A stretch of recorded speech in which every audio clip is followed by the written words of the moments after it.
কর্ণ, সূর্যপুত্র কর্ণ, স্বয়ং সূর্যের পুত্র, দেবী কুন্তীর প্রথম পুত্র। সেই কর্ণ যার একটি বাণ আমার রথকে, সেই রথ যার উপর মহাবলী অর্জুন বিরাজমান ছিলেন, যার পতাকায় স্বয়ং হনুমান ছিলেন, সেই রথকে তার একটি বাণ ধসিয়ে দিতে পেরেছিল। দৈব কবচ কুণ্ডলধারী কর্ণ, সেই কর্ণ যুদ্ধক্ষেত্রে নিজের সমাপ্তির সম্মুখীন হলেন। কারণ কি ছিল? নির্বাচন। দুর্যোধনের সাথে বন্ধুত্ব রাখার জন্য তার অনুচিত কর্মে কোনোদিন কোনো প্রতিবাদ করেননি, তাকে সঙ্গ দিয়েছেন এই নির্বাচন। যখন দ্রৌপদীর বস্ত্রহরণ হচ্ছিল, তখন তাকে বাধা দেওয়ার বদলে নীরব থাকার নির্বাচন, তার বিরোধিতা কখনো না করার নির্বাচন, এই নির্বাচনই কারণ হয়ে দাঁড়ালো কর্ণের পতনে।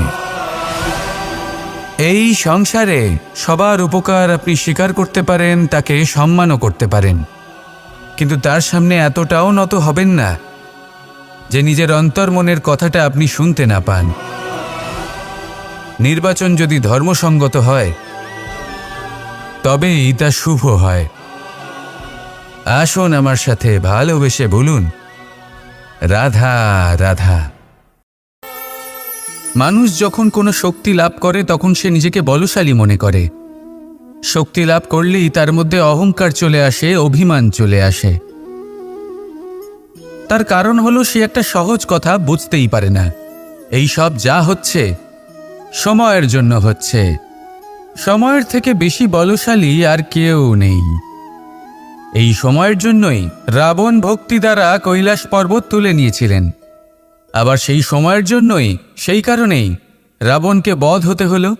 তার সাথে সাথে রাক্ষস কুলও ধ্বংস হয়েছিল এবং লঙ্কাও ভস্ম হয়ে গেছিল। দেখতে গেলে জন্ম থেকে মৃত্যু পর্যন্ত এই যে সময়, সেটাই হলো জীবন। কিন্তু তার মধ্যেও যা সময় আসে কোনো কারণেই আসে। সেই সময় আমরা যাপন করে কিছু শিখতে পারি। তাই আজ যে সময় আপনার হাতের কাছে আছে তাকে মুষ্টিবদ্ধ করে রাখুন, তাকে সামলে রাখুন, তাকে সংযত করে রাখুন, অনুভব করুন, তার থেকে কিছু শিখুন, তাকে কোনোভাবেই ব্যর্থ হতে দেবেন না। আর এটা জেনে রাখুন যে ভবিষ্যতে যা কিছু হতে পারে, যা কিছু হতে চলেছে, সেটা না আপনি জানেন আর না তা আপনার বশে রয়েছে। সেই জন্য আজ অহংকার বা অভিমান করে নিজের ভবিষ্যতের ক্ষতি করবেন না, সেই অনর্থক ঘটাবেন না। এটাই হলো সময়ের অর্থ। আসুন আমার সাথে ভালোবেসে বলুন, রাধা রাধা। খুব বড় একটা প্রশ্ন করতে চলেছি। এই সংসারের সব থেকে বেশি সুখী কে? এবার কেউ বলবে সেই ব্যক্তি যিনি সব থেকে বেশি ধনী, যার কাছে সব থেকে বেশি ধন আছে, আভূষণ আছে, স্বর্ণ আছে। কেউ বলবেন কোনো রাজ্যের রাজা, কারণ তিনি শাসন করতে পারেন, তার আদেশ ছাড়া কোনো কাজ সম্ভব নয়, ইত্যাদি ইত্যাদি। এর উত্তর যদি আমি দিই তাহলে এটুকুই বলবো, সংসারের সব থেকে সুখী ব্যক্তি হলেন তিনি যিনি সন্তুষ্ট। তার কাছে সন্তোষরূপী ধন আছে যা তাকে সুখী রাখে। এবারেই সন্তুষ্টি সেটা কিভাবে আসে জীবনে? এটা আসে ধৈর্যের কারণে। ধৈর্যের এই অনুভূতি অত্যন্ত শক্তিশালী। এই ধৈর্যই কিন্তু আমাদের ধরিত্রীকে ধরিত্রী মাতা করে তোলে। কারণ ধরিত্রী মাতা ধারণ করেন, সহ্য করেন, ধৈর্য ধরেন এবং নিজের কর্ম করতে থাকেন। সেটা ধৈর্যই ছিল মাতা সীতার মধ্যে, যা রাবণের অন্ত করে দিল। এই ধৈর্যের কারণেই নারায়ণ কূর্ম অবতার ধারণ করেছিলেন, বড় একটা পর্বতকে পৃষ্ঠে ধারণ করেছিলেন এবং সমুদ্র মন্থনকে সম্ভব করেছিলেন। সেই জন্য সর্বপ্রথম মনের মধ্যে ধৈর্যকে নিয়ে আসুন। এই ধৈর্যই আপনাকে সন্তুষ্টির পথে নিয়ে যাবে, আর এই সন্তুষ্টি আপনাকে লোভ, মোহ এবং লালসার পথ থেকে দূরে নিয়ে সুখের পথে নিয়ে যাবে। আর তখন এই মন প্রসন্ন হয়ে বলবে, রাধা রাধা। মানুষ চিরকাল বড় মানুষ হয়ে উঠতে চায়, সবসময় সেই নিয়ে কল্পনা করে। কিন্তু প্রশ্ন হলো এটাই যে মানুষ বড় কখন হতে পারে, যখন সে ধনী হয়ে ওঠে, নাকি যখন তার কাছে সম্মান থাকে, নাকি যখন রূপবান হয় বা অধিক শক্তিশালী হয়। মানুষ বড় মানুষ তখনই হতে পারে যখন বিপদের সময় সে অন্য কোনো মানুষের পাশে এসে দাঁড়ায়। তাই সর্বপ্রথম এইটা শিখুন। হয়তো এই জন্যই হনুমান শ্রীরামের কাছে এতটা বড়, আর হয়তো এই জন্যই বলরাম দাদা আমার কাছে এত বড়। যদি আপনিও জীবনে বড় হয়ে উঠতে চান, তাহলে কারোর সাথে তার দুঃখের সময়, তার সংকটের সময় তাকে সঙ্গ দিন আর পাশে এসে দাঁড়ান। এই মন প্রসন্ন হয়ে বলবে, রাধা রাধা। আমাদের জীবনে আমরা যখনই এমন কোনো মানুষের সাথে পরিচিত হই যে বয়সে, পদে এবং আর্থিক দিক থেকে আমাদের থেকে পিছিয়ে, তখন আমরা সবাই খুব হীন নজরে তাদের দিকে দেখি। মনেই করি না যে সেই ব্যক্তির নিজস্ব একটা অস্তিত্ব রয়েছে, তার নিজেরও একটা মাহাত্ম্য রয়েছে। আমাদের মনেই হয় না যে আমাদের সামনে দাঁড়িয়ে থাকার যোগ্যতা আছে তাদের। চলুন আপনাকে একটা প্রশ্ন করি, শূন্যের নিজস্ব মূল্য কোথায়? আপনি বলবেন কিছুই না। শূন্যের আবার নিজস্ব মূল্য কোথায়? কিন্তু যখন এই শূন্যই কোনো সংখ্যার সাথে এসে যুক্ত হয়ে যায়, কোনো অঙ্কের সাথে এসে যুক্ত হয়ে যায়, তখন তার মূল্য অনেক গুণ বৃদ্ধি পায়। অর্থাৎ এই শূন্যের মূল্য অবশ্যই আছে। আর আমাদের জীবনেও এমন কিছু ব্যক্তি থাকেন, তাদের দেখে মনে হয় যে এদের কোনো মূল্যই নেই। কিন্তু যখন এই ব্যক্তি কারোর সাথে এসে জুড়ে যান, তখন তার মূল্য সেই ব্যক্তির বৃদ্ধি ঘটায়। এই সংসারে এমন কোনো ব্যক্তি নেই যার কোনো মূল্য নেই। যদি আমরা ধনুকের কথা বলি, তাহলে তার জন্য একটি দড়ির প্রয়োজন হয়, যেটি প্রত্যঞ্চা হিসেবে ব্যবহৃত হয়। যদি প্রত্যঞ্চা না থাকে, তাহলে ধনুকের কোনো মূল্যই থাকে না। যদি প্রত্যঞ্চা না থাকে, তাহলে ধনুকের অস্তিত্ব অসম্পূর্ণ থেকে যায়। এই সংসারে যে কোনো ব্যক্তি হোক বা যে কোনো বস্তু হোক, প্রত্যেকের নিজস্ব একটি মূল্য আছে। তার সম্মান করুন, সামনে অগ্রসর হন, আর আমার সাথে ভালোবেসে বলুন, রাধা রাধা। যদি আপনি নিজের জীবনে প্রকৃত বন্ধু নির্বাচন করতে চান, তাহলে তার আগে দর্পণ আর ছায়া, এই দুইয়ের বিশেষত্বর বিষয়ে জানাটা অত্যন্ত প্রয়োজনীয়। দর্পণ কি করে থাকে? যখনই আপনি দর্পণের দিকে তাকাবেন, ও শুধুমাত্র আপনাকে সত্যের সাথে অবগত করাবে, ও আপনাকে কখনো মিথ্যে বলবে না। সেখানেই যদি ছায়ার কথা বলি, তাহলে দেখুন ছায়া কি করে। সব সময় আপনার সাথে থাকে, কখনো আপনার সঙ্গ ত্যাগ করে না। এবার আপনার জীবনে যদি এমন কোনো বন্ধু আসে যে সবসময় আপনাকে সত্য কথা বলবে, আপনার অপগুণের বিষয়ে যদি আপনাকে বলে কিন্তু তাও সে সত্যিই বলবে, তাহলে তার উদ্দেশ্য কিন্তু আপনাকে দুঃখ দেওয়া নয়। সে আপনার অজ্ঞানতা, আপনার ভ্রম দূর করতে চায়। যদি আপনি কোনো অনুচিত পথে চলতে থাকেন, তাহলে সে আপনাকে বাধা দিতে চায়। আর যদি সেই মিত্রই ছায়া সঙ্গীর মতো হয়, সে কখনোই সুখ দুঃখে আপনার সঙ্গ ত্যাগ করবে না। তার উদ্দেশ্য হলো সবসময় আপনাকে রক্ষা করা। তাই এরকম দর্পণ বা ছায়ার মতো কোনো বন্ধু যদি আপনার জীবনে আসে, তাহলে তাকে কোথাও যেতে দেবেন না। সে আপনার জীবনকে সুখময় করে তুলবে। আর যদি আপনার জীবনে উপস্থিত বন্ধু এমন না হয়, তাহলে তাকে নিজের থেকে দূরে করে দেওয়াই বাঞ্ছনীয়। তাহলে দর্পণ আর ছায়ার মতো প্রকৃত এবং ভালো বন্ধুকে নিজের জীবনে স্থান দিন, আর আমার সাথে ভালোবেসে বলুন, রাধা রাধা। জল হলো জীবনের আধার। যদি জল না থাকে, এই সংসারের জীবনের কোনো অস্তিত্ব নেই। এই জল হলো শুদ্ধ, পবিত্র। কিন্তু যখন এই জল পরিবেশের সংস্পর্শে আসে, তখন ধুলো, ময়লা, কাদা এবং অন্যান্য বস্তু দ্বারা এই জল পূর্ণরূপে দূষিত হয়ে যায়। এবার যদি এই জলের শুদ্ধিকরণ করতে হয়, তাহলে আমরা এই জলকে অস্থির হতে দিই না, তাকে স্থিরভাবে রেখে দিই। আর সেটা করলে সেই জল নিজে থেকেই সকল অশুদ্ধি ত্যাগ করে দেয়, নিজে থেকেই নিজেকে শুদ্ধ করে তোলে। এটা কিন্তু আমাদের মনের সাথেও হয়ে থাকে। এই সংসারে এত সমস্যার সম্মুখীন হয়েও কোথাও না কোথাও আমাদের এই মন মলিন হয়ে যায়। এতে নেতিবাচক ভাব জাগ্রত হয়। সেই মুহূর্তে আপনি কোনোভাবে রাগ করবেন না, মন খারাপ করবেন না, তাড়াতাড়ি কোনো সিদ্ধান্ত নেবেন না, কোনো প্রতিক্রিয়া দেবেন না। শুধু নিজের এই মনকে শান্ত করে রাখবেন, শান্ত মনে দিন যাপন করবেন। যদি এটা করেন তাহলে আপনি নিজে থেকেই বুঝতে পারবেন যে কি কি অশুভ ভাব আপনার মধ্যে জাগ্রত হয়েছে আর কি কি শুভ চেতনা আপনাকে জাগ্রত করতে হবে। আপনি নিজে থেকেই এমন পথ খুঁজে পাবেন যার দ্বারা এই অশুদ্ধি আপনি ত্যাগ করতে পারবেন। আসুন আমার সাথে ভালোবেসে বলুন, রাধা রাধা। প্রারম্ভ শূন্যের দ্বারা হয়ে থাকে, তা সে ব্রহ্মাণ্ডই হোক, পৃথিবীই হোক, আদি ইত্যাদিই হোক। সবাই নিজের অস্তিত্ব শূন্য থেকে লাভ করে। এই শূন্য যার নিজের কোনো অস্তিত্ব নেই, কিন্তু সে সকলকে অস্তিত্ব দান করে থাকে।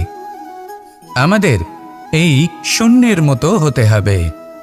যে আমাদের সাথে যুক্ত হবে তাদের অস্তিত্ব অনেক বেশি প্রখর হবে, বিশাল হবে, শ্রেষ্ঠ হবে। কিন্তু যেই আমরা তাদের থেকে দূরে যাব, তারা আমাদের উপস্থিতির আভাস পাবে, আমাদের গুরুত্ব বুঝতে পারবে। শূন্যই হল সূত্রপাত, শূন্যই হল সমাপ্তি। শূন্যকে কেউ যতই ছোট মনে করুক, কিন্তু এই শূন্য অত্যন্ত গুরুত্বপূর্ণ। তাই এই শূন্যের মতো হয়ে উঠুন আর আমার সাথে ভালোবেসে বলুন, রাধা রাধা। এই জীবন আসলে কি? আমরা কারা? আমাদের অস্তিত্ব আসলে কি? পঞ্চতত্ত্ব দ্বারা নির্মিত আমাদের এই শরীর, আর এর মধ্যে পরমাত্মার একটি অংশ আত্মারূপে বসবাস করে। আর যখন এই জীবন সমাপ্ত হবে, তখন আমাদের আবার এই পঞ্চতত্ত্বের মধ্যে বিলীন হয়ে যেতে হবে। এটাই সত্য। এবার অনেক মানুষ আছেন, এমন অনেক চেষ্টা করতে থাকেন এমন কর্ম করার যাতে এই সংসার তাদের চিরস্মরণীয় করে রাখবে। কিন্তু এই জীবন আসলে কি? সেই সময় যখন আমরা নিঃশ্বাস নিই, আমাদের হৃৎস্পন্দন হয়, আমরা যে মুহূর্তগুলো যাপন করি, এবার এই মুহূর্তগুলিতে আমরা কি করব সেটা অত্যন্ত গুরুত্বপূর্ণ। আমরা কি অহংকার করব নাকি পরোপকার করব? এই সৃষ্টিকে বেঁধে রাখার চেষ্টা করব নাকি নিজেকে উন্নত করে তোলার চেষ্টা করব? এটাই শিক্ষা যে বল হোক বা কায়া, এর প্রতি আমাদের না অহংকার করা উচিত আর না মোহ। শুধু প্রত্যেকটা মুহূর্ত প্রেমময় হয়ে বাঁচুন আর ভালোবেসে বলুন, রাধা রাধা।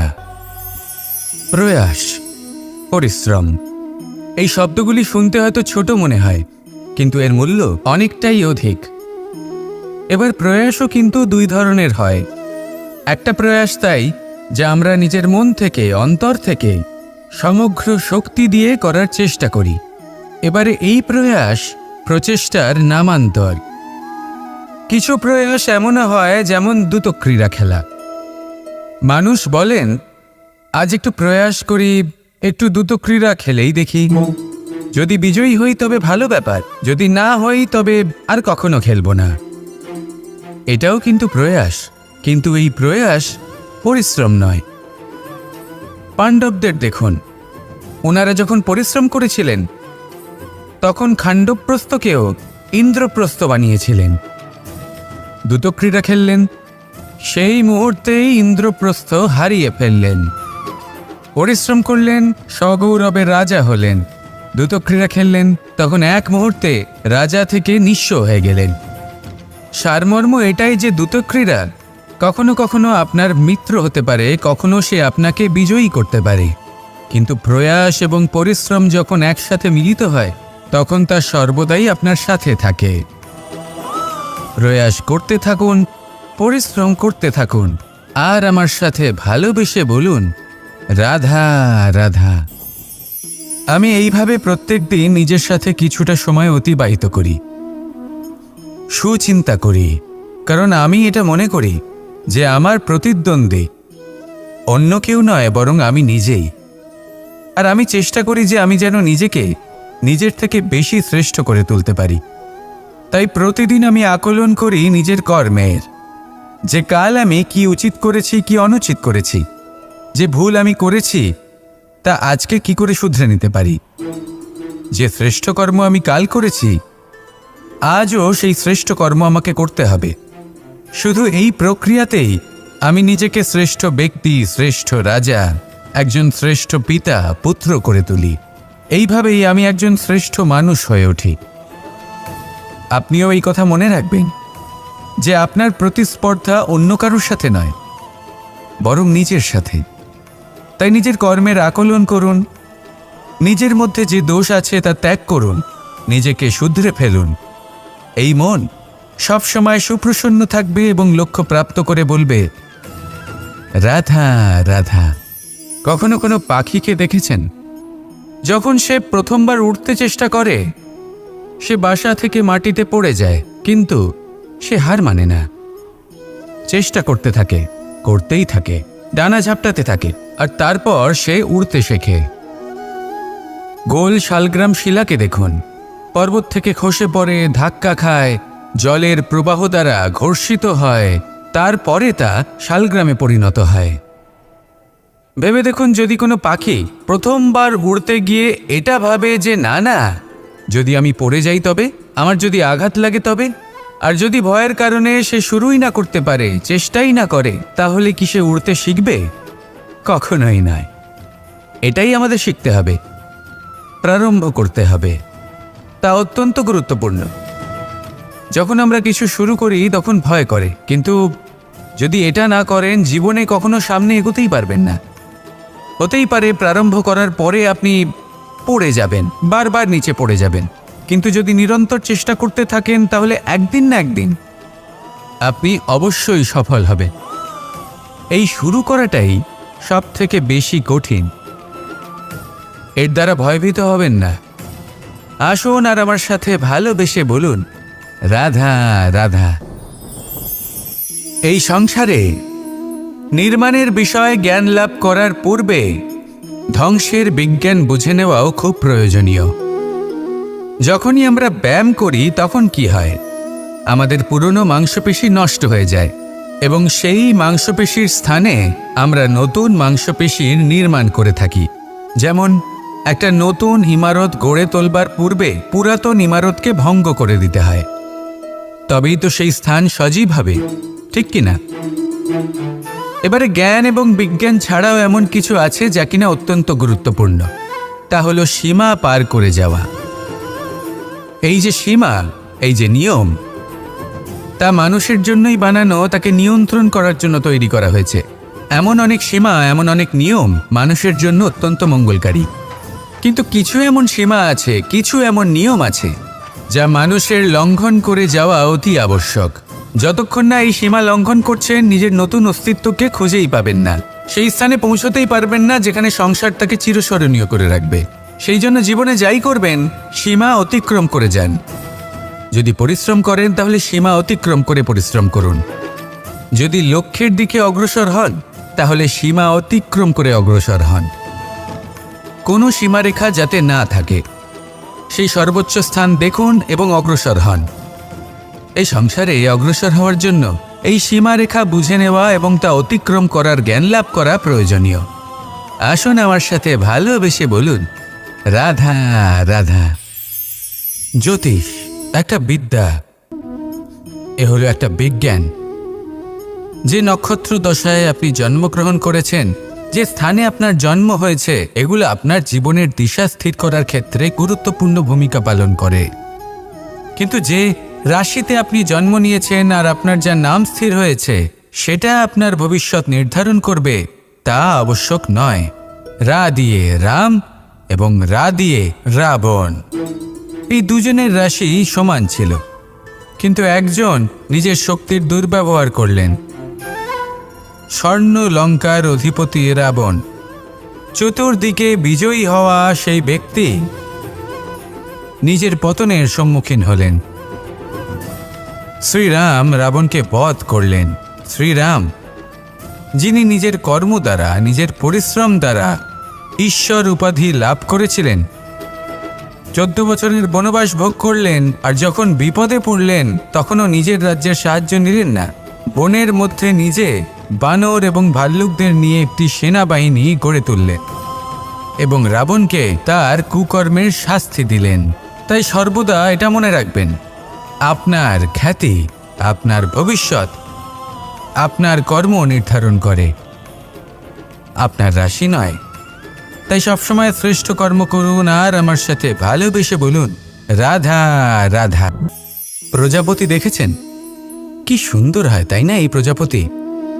ওদের দিকে তাকালে নিজের অজান্তেই নিজের মুখে হাসি ফুটে ওঠে।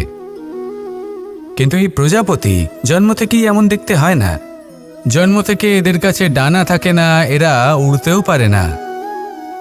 যখন একটি প্রজাপতি জন্ম নেয় তখন প্রথমে ডিম অবস্থায় থাকে সে। আস্তে আস্তে সেই কবচ সে ভেঙে ফেলে, খুব পরিশ্রম করতে হয় তাকে। তারপর কীটের আকার ধারণ করে সে চলতে থাকে। অনেক কষ্ট সহ্য করতে হয়, অনেক পরিশ্রম করতে হয়। তারপর তার রূপ বদলে যায়, তারপরে তার ডানা গজায়, তারপরে সে উড়তে পারে। এই নিরন্তর পরিশ্রমই সাফল্যের মূল মন্ত্র হয়। কখনো কখনো প্রতিভাও কম পড়ে যায় যদি নিরন্তর পরিশ্রম না করা হয়, যদি সমর্পণের ভাব মনে না থাকে, দৃঢ় নিষ্ঠা না থাকে। আর কখনো কখনো সেই ব্যক্তি যার মধ্যে বিশেষ প্রতিভা থাকে না, সেই ব্যক্তি নিরন্তর পরিশ্রম করে, নিজের মনে সমর্পণের বোধ জাগিয়ে তোলে, দৃঢ় নিষ্ঠার সাথে কর্ম করে আর সাফল্য লাভ করে। সেই জন্য আপনি জীবনে যেখানেই পৌঁছে যান না কেন, নিরন্তর পরিশ্রম করতে থাকুন। তবেই আপনার ভবিষ্যৎ রঙিন প্রজাপতির মতন গগনচুম্বী হবে। তবেই এই সংসার আপনাকে দেখবে এবং নিজের অজান্তেই এই সংসার নিজের মুখে হাসি ফুটিয়ে তুলবে এবং এই সংসার আমার সাথে ভালোবেসে বলবে, রাধা রাধা। আপনি কখনো কাউকে পর্বতে আরোহণ করতে দেখেছেন? বা আপনি কখনো নিজে কোনো পর্বতে আরোহণ করেছেন? করে থাকলে আপনি এই বিষয়ে অবশ্যই জানবেন যে যখন আমরা শিখরের দিকে এগোই, ওপরের দিকে এগিয়ে চলি, তখন আমাদের একটু ঝুঁকে পথ চলতে হয়। তখনই আমরা সেই পর্বত আরোহণ করতে পারি। কিন্তু যে ব্যক্তি নিচের দিকে ফিরে আসছেন তিনি কিন্তু ঝুঁকে চলেন না, তিনি দৃঢ়ভাবে সোজা হয়ে নিচে নামেন। এই ভারসাম্য বজায় রাখার এই খেলাতে সংসারের একটা সার লুকিয়ে রয়েছে। যদি আপনিও জীবনে উঁচুতে উঠতে চান, শিখরে পৌঁছতে চান, তাহলে আপনাকেও নত হয়ে বিনম্র হয়ে সামনে এগোতে হবে। সেখানে যদি আপনি বুক চিতিয়ে উদ্ধতভাবে অহংকার বোধ নিয়ে চলতে থাকেন, সেখান থেকেই আপনাকে নিচে নামতে হবে। কোনো ব্যক্তি তার বিনম্র স্বভাব দেখেই বোঝা যায় যে সেই ব্যক্তি সাফল্যের শিখর দেশে আরোহণ করছে নাকি নিচে তথা খাদের দিকে যাত্রা করছে। তাই সবসময় বিনম্র থাকুন, শ্রেষ্ঠ কর্ম করুন, পরিশ্রম করুন আর আমার সাথে ভালোবেসে বলুন, রাধা রাধা। কর্ণ, সূর্যপুত্র কর্ণ, স্বয়ং সূর্যের পুত্র, দেবী কুন্তীর প্রথম পুত্র। সেই কর্ণ যার একটি বাণ আমার রথকে, সেই রথ যার উপর মহাবলী অর্জুন বিরাজমান ছিলেন, যার পতাকায় স্বয়ং হনুমান ছিলেন, সেই রথকে তার একটি বাণ ধসিয়ে দিতে পেরেছিল। দৈব কবচ কুণ্ডলধারী কর্ণ, সেই কর্ণ যুদ্ধক্ষেত্রে নিজের সমাপ্তির সম্মুখীন হলেন। কারণ কি ছিল? নির্বাচন। দুর্যোধনের সাথে বন্ধুত্ব রাখার জন্য তার অনুচিত কর্মে কোনোদিন কোনো প্রতিবাদ করেননি, তাকে সঙ্গ দিয়েছেন এই নির্বাচন। যখন দ্রৌপদীর বস্ত্রহরণ হচ্ছিল তখন তাকে বাধা দেওয়ার বদলে নীরব থাকার নির্বাচন, তার বিরোধিতা কখনো না করার নির্বাচন। এই নির্বাচনই কারণ হয়ে দাঁড়ালো কর্ণের পতনে। এই সংসারে সবার উপকার আপনি স্বীকার করতে পারেন, তাকে সম্মানও করতে পারেন, কিন্তু তার সামনে এতটাও নত হবেন না যে নিজের অন্তর্মনের কথাটা আপনি শুনতে না পান। নির্বাচন যদি ধর্মসঙ্গত হয় তবেই তা শুভ হয়। আসুন আমার সাথে ভালোবেসে বলুন, রাধা রাধা। মানুষ যখন কোনো শক্তি লাভ করে তখন সে নিজেকে বলশালী মনে করে। শক্তি লাভ করলেই তার মধ্যে অহংকার চলে আসে, অভিমান চলে আসে। তার কারণ হলো সে একটা সহজ কথা বুঝতেই পারে না। এই সব যা হচ্ছে সময়ের জন্য হচ্ছে। সময়ের থেকে বেশি বলশালী আর কেউ নেই। এই সময়ের জন্যই রাবণ ভক্তি দ্বারা কৈলাস পর্বত তুলে নিয়েছিলেন। আবার সেই সময়ের জন্যই, সেই কারণেই রাবণকে বধ হতে হলো। তার সাথে সাথে রাক্ষস কুলও ধ্বংস হয়েছিল এবং লঙ্কাও ভস্ম হয়ে গেছিল। দেখতে গেলে জন্ম থেকে মৃত্যু পর্যন্ত এই যে সময়, সেটাই হলো জীবন। কিন্তু তার মধ্যেও যা সময় আসে কোনো কারণেই আসে। সেই সময় আমরা যাপন করে কিছু শিখতে পারি। তাই আজ যে সময় আপনার হাতের কাছে আছে তাকে মুষ্টিবদ্ধ করে রাখুন, তাকে সামলে রাখুন, তাকে সংযত করে রাখুন, অনুভব করুন, তার থেকে কিছু শিখুন, তাকে কোনোভাবেই ব্যর্থ হতে দেবেন না। আর এটা জেনে রাখুন যে ভবিষ্যতে যা কিছু হতে পারে, যা কিছু হতে চলেছে, সেটা না আপনি জানেন আর না তা আপনার বশে রয়েছে। সেই জন্য আজ অহংকার বা অভিমান করে নিজের ভবিষ্যতের ক্ষতি করবেন না, সেই অনর্থক ঘটাবেন না। এটাই হলো সময়ের অর্থ। আসুন আমার সাথে ভালোবেসে বলুন, রাধা রাধা। খুব বড় একটা প্রশ্ন করতে চলেছি। এই সংসারের সব থেকে বেশি সুখী কে? এবার কেউ বলবে সেই ব্যক্তি যিনি সব থেকে বেশি ধনী, যার কাছে সব থেকে বেশি ধন আছে, আভূষণ আছে, স্বর্ণ আছে।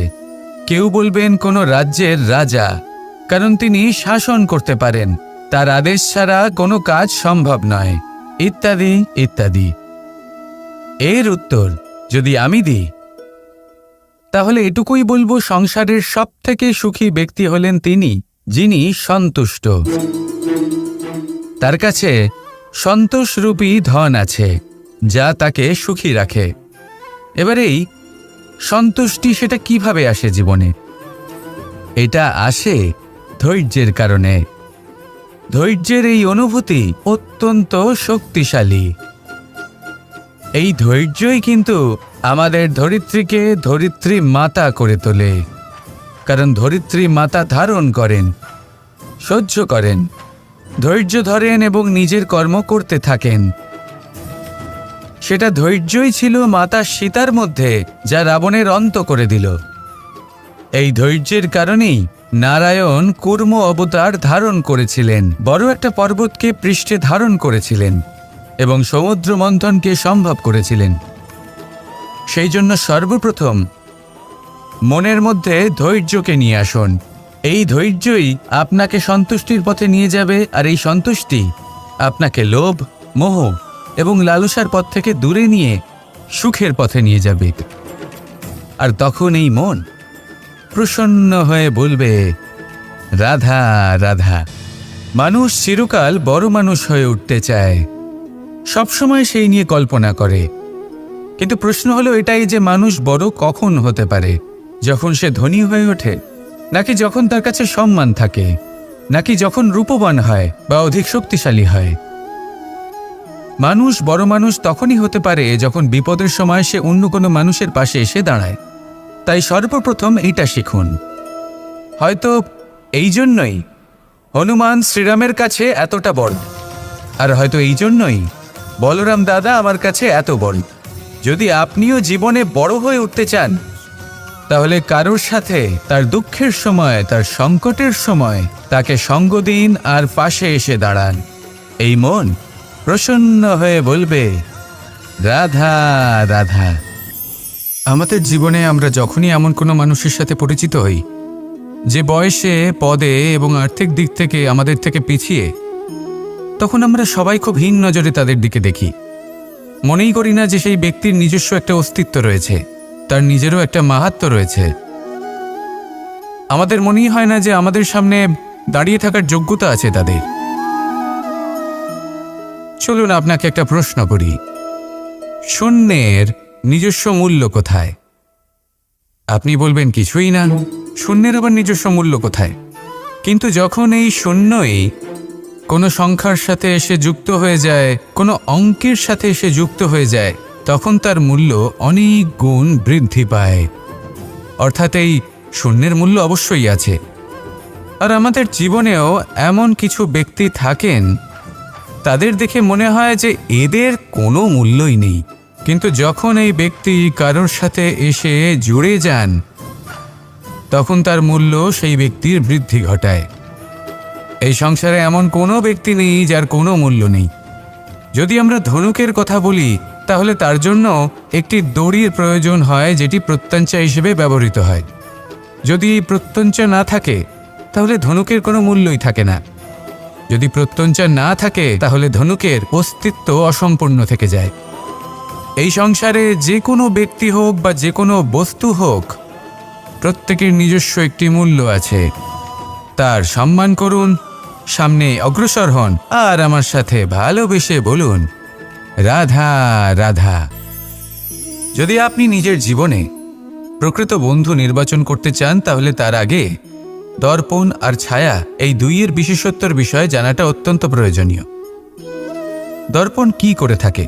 যখনই আপনি দর্পণের দিকে তাকাবেন, ও শুধুমাত্র আপনাকে সত্যের সাথে অবগত করাবে, ও আপনাকে কখনো মিথ্যে বলবে না। সেখানেই যদি ছায়ার কথা বলি, তাহলে দেখুন ছায়া কি করে। সব সময় আপনার সাথে থাকে, কখনো আপনার সঙ্গ ত্যাগ করে না। এবার আপনার জীবনে যদি এমন কোনো বন্ধু আসে যে সবসময় আপনাকে সত্য কথা বলবে, আপনার অপগুণের বিষয়ে যদি আপনাকে বলে কিন্তু তাও সে সত্যিই বলবে, তাহলে তার উদ্দেশ্য কিন্তু আপনাকে দুঃখ দেওয়া নয়। সে আপনার অজ্ঞানতা, আপনার ভ্রম দূর করতে চায়। যদি আপনি কোনো অনুচিত পথে চলতে থাকেন, তাহলে সে আপনাকে বাধা দিতে চায়। আর যদি সেই মিত্রই ছায়া সঙ্গীর মতো হয়, সে কখনোই সুখ দুঃখে আপনার সঙ্গ ত্যাগ করবে না। তার উদ্দেশ্য হলো সবসময় আপনাকে রক্ষা করা। তাই এরকম দর্পণ বা ছায়ার মতো কোনো বন্ধু যদি আপনার জীবনে আসে, তাহলে তাকে কোথাও যেতে দেবেন না। সে আপনার জীবনকে সুখময় করে তুলবে। আর যদি আপনার জীবনে উপস্থিত বন্ধু এমন না হয়, তাহলে তাকে নিজের থেকে দূরে করে দেওয়াই বাঞ্ছনীয়।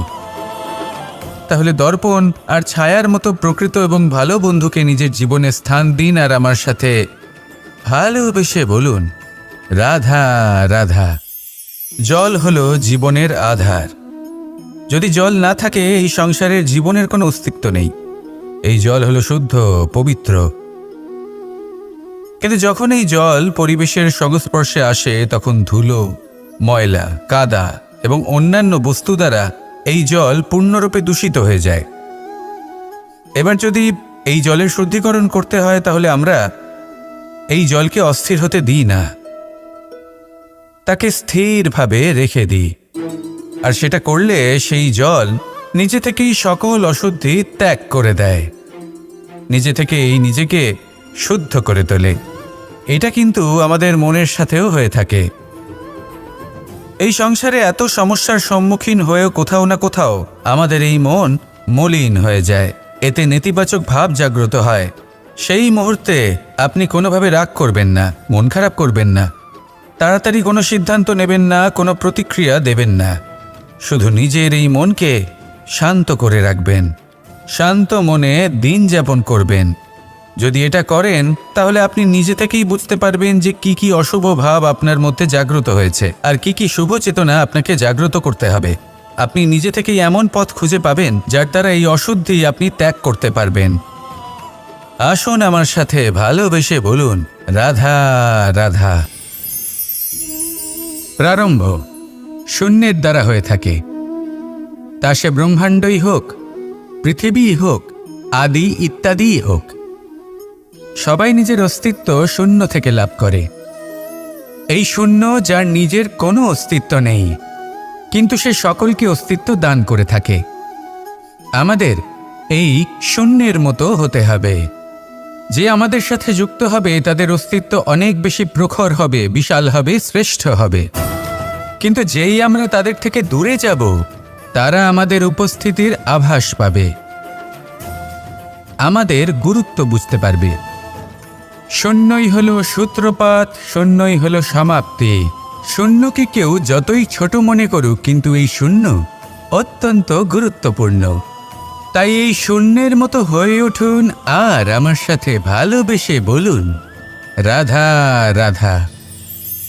এই জীবন আসলে কি? আমরা কারা? আমাদের অস্তিত্ব আসলে কি? পঞ্চতত্ত্ব দ্বারা নির্মিত আমাদের এই শরীর, আর এর মধ্যে পরমাত্মার একটি অংশ আত্মারূপে বসবাস করে। আর যখন এই জীবন সমাপ্ত হবে, তখন আমাদের আবার এই পঞ্চতত্ত্বের মধ্যে বিলীন হয়ে যেতে হবে। এটাই সত্য। এবার অনেক মানুষ আছেন এমন অনেক চেষ্টা করতে থাকেন এমন কর্ম করার যাতে এই সংসার তাদের চিরস্মরণীয় করে রাখবে। কিন্তু এই জীবন আসলে কি? সেই সময় যখন আমরা নিঃশ্বাস নিই, আমাদের হৃৎস্পন্দন হয়, আমরা যে মুহূর্তগুলো যাপন করি, এবার এই মুহূর্তগুলিতে আমরা কি করব সেটা অত্যন্ত গুরুত্বপূর্ণ। আমরা কি অহংকার করব নাকি পরোপকার করব? এই সৃষ্টিকে বেঁধে রাখার চেষ্টা করব নাকি নিজেকে উন্নত করে তোলার চেষ্টা করব? এটাই শিক্ষা যে বল হোক বা কায়া, এর প্রতি আমাদের না অহংকার করা উচিত আর না মোহ। শুধু প্রত্যেকটা মুহূর্ত প্রেমময় হয়ে বাঁচুন আর ভালোবেসে বলুন রাধা রাধা। প্রয়াস, পরিশ্রম, এই শব্দগুলি শুনতে হয়তো ছোট মনে হয়, কিন্তু এর মূল্য অনেকটাই অধিক। এবার প্রয়াসও কিন্তু দুই ধরনের হয়। একটা প্রয়াস তাই যা আমরা নিজের মন থেকে, অন্তর থেকে সমগ্র শক্তি দিয়ে করার চেষ্টা করি। এবারে এই প্রয়াস প্রচেষ্টার নামান্তর। কিছু প্রয়াস এমনও হয় যেমন দ্রুতক্রীড়া খেলা। মানুষ বলেন, আজ একটু প্রয়াস করি, একটু দ্রুতক্রীড়া খেলেই দেখি, যদি বিজয়ী হই তবে ভালো ব্যাপার, যদি না হই তবে আর কখনো খেলব না। এটাও কিন্তু প্রয়াস, কিন্তু এই প্রয়াস পরিশ্রম নয়। পাণ্ডবদের দেখুন, ওনারা যখন পরিশ্রম করেছিলেন তখন খাণ্ডবপ্রস্থকেও ইন্দ্রপ্রস্থ বানিয়েছিলেন। দ্রুতক্রীড়া খেললেন, সেই মুহূর্তেই ইন্দ্রপ্রস্থ হারিয়ে ফেললেন। পরিশ্রম করলেন, সগৌরবের রাজা হলেন। দ্রুতক্রীড়া খেললেন, তখন এক মুহূর্তে রাজা থেকে নিঃস্ব হয়ে গেলেন। সারমর্ম এটাই যে দ্রুতক্রীড়া কখনো কখনো আপনার মিত্র হতে পারে, কখনো সে আপনাকে বিজয়ী করতে পারে, কিন্তু প্রয়াস এবং পরিশ্রম যখন একসাথে মিলিত হয় তখন তা সর্বদাই আপনার সাথে থাকে। প্রয়াস করতে থাকুন, পরিশ্রম করতে থাকুন, আর আমার সাথে ভালোবেসে বলুন রাধা রাধা। আমি এইভাবে প্রত্যেক দিন নিজের সাথে কিছুটা সময় অতিবাহিত করি, সুচিন্তা করি, কারণ আমি এটা মনে করি যে আমার প্রতিদ্বন্দ্বী অন্য কেউ নয়, বরং আমি নিজেই। আর আমি চেষ্টা করি যে আমি যেন নিজেকে নিজের থেকে বেশি শ্রেষ্ঠ করে তুলতে পারি। তাই প্রতিদিন আমি আকলন করি নিজের কর্মের, যে কাল আমি কি উচিত করেছি, কি অনুচিত করেছি, যে ভুল আমি করেছি তা আজকে কি করে শুধরে নিতে পারি। যে শ্রেষ্ঠ কর্ম আমি কাল করেছি, আজও সেই শ্রেষ্ঠ কর্ম আমাকে করতে হবে। শুধু এই প্রক্রিয়াতেই আমি নিজেকে শ্রেষ্ঠ ব্যক্তি, শ্রেষ্ঠ রাজা, একজন শ্রেষ্ঠ পিতা, পুত্র করে তুলি। এইভাবেই আমি একজন শ্রেষ্ঠ মানুষ হয়ে উঠি। আপনিও এই কথা মনে রাখবেন যে আপনার প্রতিস্পর্ধা অন্য কারোর সাথে নয়, বরং নিজের সাথে। তাই নিজের কর্মের আকলন করুন, নিজের মধ্যে যে দোষ আছে তা ত্যাগ করুন, নিজেকে শুধরে ফেলুন। এই মন সবসময় সুপ্রসন্ন থাকবে এবং লক্ষ্য প্রাপ্ত করে বলবে রাধা রাধা। কখনো কোনো পাখিকে দেখেছেন? যখন সে প্রথমবার উঠতে চেষ্টা করে সে বাসা থেকে মাটিতে পড়ে যায়, কিন্তু সে হার মানে না, চেষ্টা করতে থাকে, করতেই থাকে, ডানা ঝাপটাতে থাকে, আর তারপর সে উড়তে শেখে। গোল শালগ্রাম শিলাকে দেখুন, পর্বত থেকে খসে পড়ে, ধাক্কা খায়, জলের প্রবাহ দ্বারা ঘর্ষিত হয়, তারপরে তা শালগ্রামে পরিণত হয়। ভেবে দেখুন, যদি কোনো পাখি প্রথমবার উড়তে গিয়ে এটা ভাবে যে না না, যদি আমি পড়ে যাই তবে, আমার যদি আঘাত লাগে তবে, আর যদি ভয়ের কারণে সে শুরুই না করতে পারে, চেষ্টাই না করে, তাহলে কি সে উড়তে শিখবে? কখনোই নয়।